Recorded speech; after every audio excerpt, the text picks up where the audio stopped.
ಕರ್ನಾಟಕ ರಾಜ್ಯದಲ್ಲಿ ಇವತ್ತು ಒಂದು ಸರ್ಕಾರ ಇದ್ದು ಇಲ್ಲದಂತಿದೆ.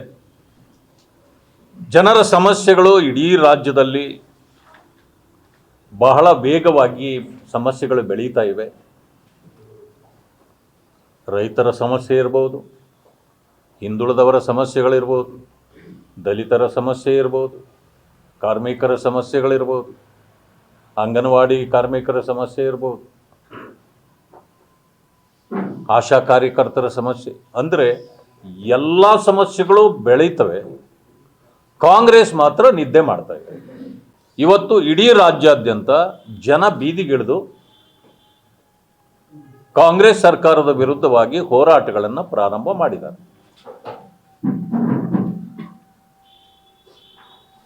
ಬಟ್ ಒಂದೇ ಮಾತಿನಲ್ಲಿ ಹೇಳೋದಾದ್ರೆ, ಕಾಂಗ್ರೆಸ್ ಪಕ್ಷ ಮತ್ತು ಕಾಂಗ್ರೆಸ್ ಸರ್ಕಾರ ಜನವಿರೋಧಿ ಸರ್ಕಾರ ಆಗಿದೆ, ಅಭಿವೃದ್ಧಿ ವಿರೋಧಿ ಸರ್ಕಾರ ಆಗಿದೆ, ರೋಗಗ್ರಸ್ತ ಪಕ್ಷ ಮತ್ತು ಸರ್ಕಾರ ಆಗಿದೆ. ಈ ರೋಗಕ್ಕೆ ಅತಿ ಶೀಘ್ರವಾದ ಚಿಕಿತ್ಸೆಯ ಅವಶ್ಯಕತೆ ಇದೆ. ಎಲ್ಲಿ ನೋಡಿದ್ರು 2.5 ವರ್ಷ ನಿಂದಾಯ್ತು ಹೋಗು, ಇನ್ನು 2.5 ವರ್ಷ ನಂದು, 1 ವರ್ಷದಿಂದ 2.5 ವರ್ಷ ಆದಮೇಲೆ ಬಿಟ್ಟು ಹೋಗಬೇಕು, ನಾನು ಬರಬೇಕು. ಇದು 1 ವರ್ಷದ ಕಾರ್ಯಕ್ರಮ ನಡೀತಾ ಇದೆ ಈಗ. ಬಟ್ 2.5 ವರ್ಷ ಆಗಿದೆ ಅಧಿಕಾರಕ್ಕೆ ಬಂದು. ಬರೀ 5 ಗ್ಯಾರಂಟಿಯನ್ನು ತೋರಿಸ್ಕೊಂಡೇ ಕಾಲ ಹೊಡಿತಾ ಇದ್ದಾರೆ. ಅತಿವೃಷ್ಟಿ ಆಯ್ತು ನೋಡಿ, ರೈತರಿಗೆ ಇದುವರೆಗೂ 3 ಕಾರ್ಡ್ ಬಿಡಿಗಾಸು ಕೊಟ್ಟಿಲ್ಲ. ಕಬ್ಬು ಬೆಳೆಗಾರರ ಸಮಸ್ಯೆ ಎಷ್ಟು ದೊಡ್ಡದಾಗಿದೆ, ಅದಕ್ಕೆ ಶಮನ ಇಲ್ಲ. ಪರಿಶಿಷ್ಟ ಜಾತಿ ವರ್ಗಗಳಿಗಾಗಿ SCP TSP ಹಣ ಇಟ್ಟಿದ್ದೀವಿ 42,000 ಕೋಟಿ. 42,000 ಕೋಟಿ ಇಟ್ಟಿದ್ದೀವಿ ಅಂತ ಅದನ್ನು ಕೊಟ್ಟಿದ್ದಿಲ್ಲ. 5 ಗ್ಯಾರಂಟಿಗಳು ಎಲ್ಲರಿಗೂ, ನಿನಗೂ ಫ್ರೀ ನನಗೂ ಫ್ರೀ ಅಂದರು. ಆದರೆ ಗ್ಯಾರಂಟಿಗಳು ಎಲ್ಲರಿಗೂ ಫ್ರೀ, ದಲಿತರಿಗೆ ಫ್ರೀ ಇಲ್ಲ. ದಲಿತರಿಗೆ ಫ್ರೀ ಇಲ್ಲ. ಅದು ಹೇಗೆ ಅಂದರೆ, ದಲಿತರಿಗೆ SCP TSP ಹಣನ ಕೊಡ್ತಾರೆ, ಅವ್ರಿಗೆ ಮೀಸಲಿಟ್ಟ ಹಣ. ಅದು ಬೇರೆಲ್ಲರಿಗೂ ಮೀಸಲಿಟ್ಟ ಹಣ ಅಲ್ಲ, ಅದು ಖಜಾನೆ ಹಣ. ಅಂದಮೇಲೆ ದಲಿತರಿಗೆ ಎಲ್ಲಿ ಫ್ರೀ ಕೊಟ್ರಿ ನೀವು? ದಲಿತ ಸಂಘಟನೆಗಳು ಒಂದು ಕೂಡ ಬಾಯಿ ಬಿಡ್ತಾ ಇಲ್ಲ. ಯಾಕೆಂತಂದ್ರೆ ಎಲ್ಲ ಪ್ಯಾಕೇಜ್ ಸಂಘಟನೆಗಳಾಗ್ಬಿಟ್ಟಿವೆ. ದಲಿತರ ಸಮಸ್ಯೆಗಳು ಬೇಕಾಗಿಲ್ಲ ಅವ್ರಿಗೆ, ಅವರವರ ಶ್ರೇಯೋಭಿವೃದ್ಧಿ ನೋಡ್ಕೊಂಡ್ರೆ ಆಯ್ತು ಅವ್ರಿಗೆ. ಅಂದ್ರೆ ಎಲ್ಲರೂ ಅಲ್ಲ, ಕೆಲವರು ಅಂತ ಹೇಳಿದ್ದೀನಿ. ಯಾರು ಹೋರಾಟ ಮಾಡಬೇಕಾಗಿತ್ತೋ ನಮ್ಮ ಸಮಸ್ಯೆಗಳು ಈ ರೀತಿ ಇದೆ, ಪರಿಹಾರ ಕೊಡಿ ಅಂತ, ಅವ್ರು ಯಾರೂ ಮಾತಾಡ್ತಿಲ್ಲ. ಎಂಥ ವಿಪರ್ಯಾಸ ಆಗಿದೆ. ಈ ಹೋರಾಟ ಮಾಡೋದಿಲ್ಲ ಇವರೆಲ್ಲ ಅಂತ ಗೊತ್ತಾದ ಮೇಲೆ ಕಾಂಗ್ರೆಸ್ಸು ತನ್ನ ಇಷ್ಟ ಬಂದಂಗೆ ನಡ್ಕೊಂಡು ಹೋಗ್ತಾ ಇದೆ. ಎಲ್ಲಕ್ಕಿಂತ ಮಿಗಿಲಾಗಿ SCP TSP ಕಾನೂನು ತಂದಿದ್ದೇ ನಾವು ಅಂತ ಭಾಷಣ ಮಾಡ್ತಾರೆ ನೋಡಿ. ಆ ದಲಿತರಿಗಾಗಿ 24% ಬಡ್ಜೆಟ್ನಲ್ಲಿ 42,000 ಕೋಟಿ ಇಟ್ಟಿದ್ದೀವಿ ಅಂತಾರೆ. ನಾನು ತಂದಿದ್ದು ನೀವಲ್ಲ ಅಂತ ಹೇಳಲ್ಲ, ನೀವು ಆಕ್ಟ್ ತಂದಿದ್ದೇ ಕಾಂಗ್ರೆಸ್. ಈಗಲೂ ಒಪ್ತೇನೆ ನಾನು, ಆಕ್ಟ್ ತಂದಿದ್ದು ಕಾಂಗ್ರೆಸ್ಸೇ, ದಲಿತರ ದುಡ್ಡು ನುಂಗಿದ್ದು ಕಾಂಗ್ರೆಸ್ಸೇ. ತಂದಿದ್ದು ಕಾಂಗ್ರೆಸ್ಸೇ, ನುಂಗಿದ್ದು ಕಾಂಗ್ರೆಸ್ಸೇ. ಎಲ್ಲಿ ಕೊಟ್ಟಿದ್ದೀರಿ? 7 ನಿಗಮಗಳಿದೆ ಸೋಷಿಯಲ್ ವೆಲ್ಫೇರ್ಗೆ ಸಂಬಂಧಪಟ್ಟಿದ್ದು.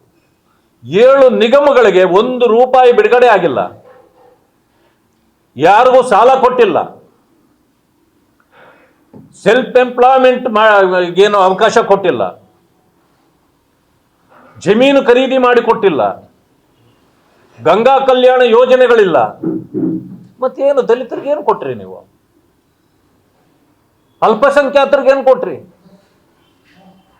BJP ಬಂದರೆ ನಿಮಗೆ ಉಳಿಗಾಲ ಇಲ್ಲ, ನೀವು ಹುಷಾರಾಗಿರಿ ಅಂದ ತಕ್ಷಣನೇ ಮುಸಲ್ಮಾನರು ಪಾಪ ಅವರಿಗೆ ಓಟ್ ಹಾಕ್ಬಿಡ್ತಾರೆ. ಓಟ್ ಹಾಕ್ಬಿಟ್ಟು BJP ಬರ್ದಿದ್ದಂಗೆ ನೋಡ್ಕೊಳ್ಳೋದು ಅಷ್ಟೇ ಅವ್ರ ಕೆಲಸ. ದಲಿತರಿಗೆ ನೋಡಿ, BJP ಏನೋ ಅಧಿಕಾರಕ್ಕೆ ಬಂದರೆ ಸಂವಿಧಾನ ತೆಗೆದು ಬಿಡ್ತಾರೆ. ಸಂವಿಧಾನ ತೆಗಿಯಕ್ಕಾಗುತ್ತಾ ಯಾರಾದರೂ? ಸಂವಿಧಾನ ರಕ್ಷಕರು ನಾವೇ ಕಾಂಗ್ರೆಸ್ನವರು ಕೈಯಲ್ಲಿ ಹಿಡ್ಕೊಂಡು ಓಡಾಡ್ತಾರೆ ಸಂವಿಧಾನನ. 75ರಲ್ಲಿ ಶ್ರೀಮತಿ ಇಂದಿರಾ ಗಾಂಧಿ ಅವರು ಏನ್ ಮಾಡಿದ್ರು? ಸಂವಿಧಾನವನ್ನ 2.5 ವರ್ಷಗಳ ಕಾಲ ಈ ದೇಶದಲ್ಲಿ ಸಂವಿಧಾನಕ್ಕೆ 3 ಕಾಸಿನ ಬೆಲೆ ಇಲ್ಲದಂತೆ ಮಾಡಿದವರು ಕಾಂಗ್ರೆಸ್ನವರೇ. ಇವತ್ತು ರಕ್ಷಣೆ ಮಾಡ್ತೀವಿ ಅಂತ ಭಾಷಣ ಹೊಡಿತಾರೆ. ಹೆಂಗೆ ರಕ್ಷಣೆ ಮಾಡ್ತೀರಿ ನೀವು? ಈಗ ರಕ್ಷಣೆ ಮಾಡಕ್ಕೆ ಸಂವಿಧಾನ ಎಲ್ಲಿ ತೊಂದರೆಗೆ ಸಿಕ್ಕಾಕೊಂಡಿದೆ ಹೇಳಿ ನೋಡೋಣ.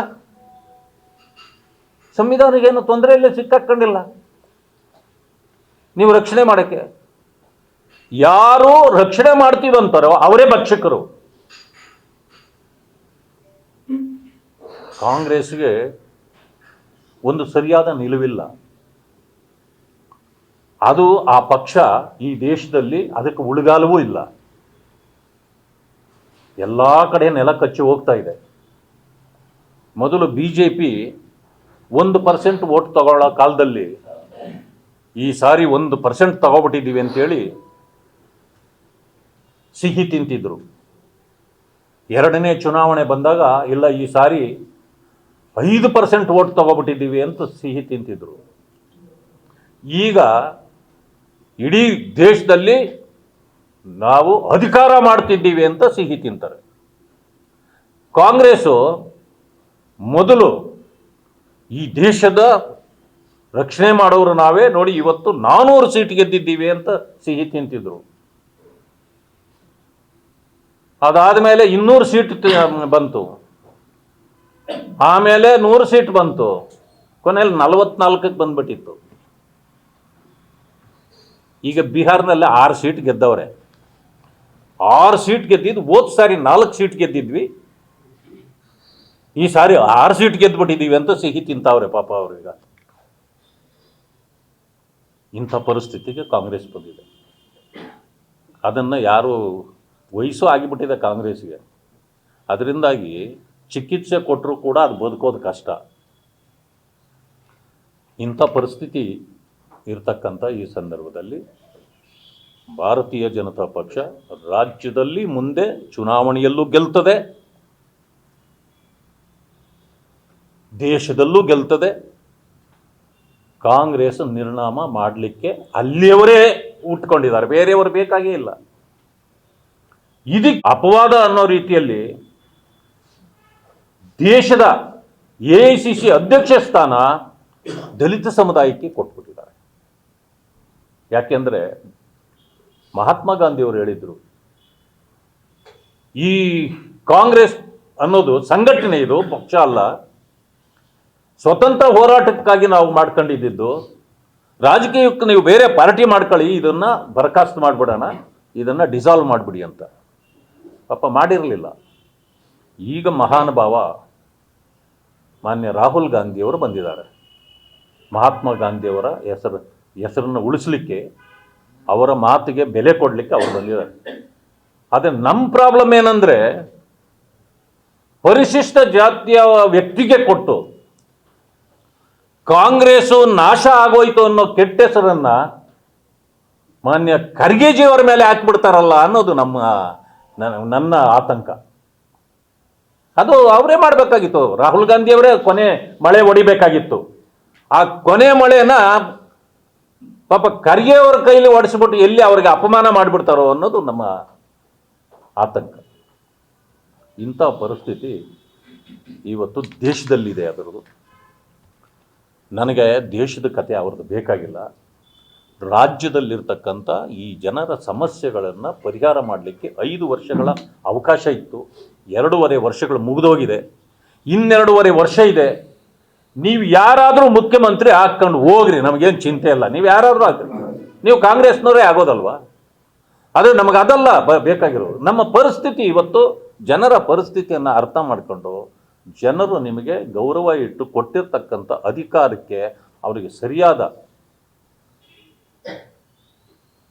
ಸಮಸ್ಯೆಗಳಿಗೆ ಪರಿಹಾರ ಕೊಡಬೇಕು ಅಂತೇಳಿ ನಾನು ತಮ್ಮ ಮೂಲಕ ಒತ್ತಾಯ ಮಾಡ್ತೀನಿ. ನಿನ್ನೆ ನೋಡಿದ್ವಿ, ಬ್ರೇಕ್ಫಾಸ್ಟಲ್ಲಿ ಎಲ್ಲ ಮುಗಿದೋಯ್ತಂತೆ. See, in a breakfast a broken relationship can not be solve. ಇಷ್ಟು ರಿಲೇಶನ್ಶಿಪ್ ಬ್ರೇಕ್ ಆಗಿ ಹೋಗಿದೆಯಲ್ಲ, ಒಂದು ಬ್ರೇಕ್ಫಾಸ್ಟಲ್ಲಿ ಎಲ್ಲ ಸರಿ ಹೋಗ್ಬಿಡುತ್ತದ? ಇದು ಸಿನಿಮಾಗೆ ಹೋದಾಗ, ಸಿನಿಮಾ ನೋಡ್ತಾ ನೋಡ್ತಾ ನೋಡ್ತಾ ನೋಡ್ತಾ ಒಂದು ಇದು ಬಂದಾಗ ಸಡನ್ನಾಗಿ ವಿರಾಮ ಅಂತ ಬರುತ್ತಲ್ಲ, it is just like intervals.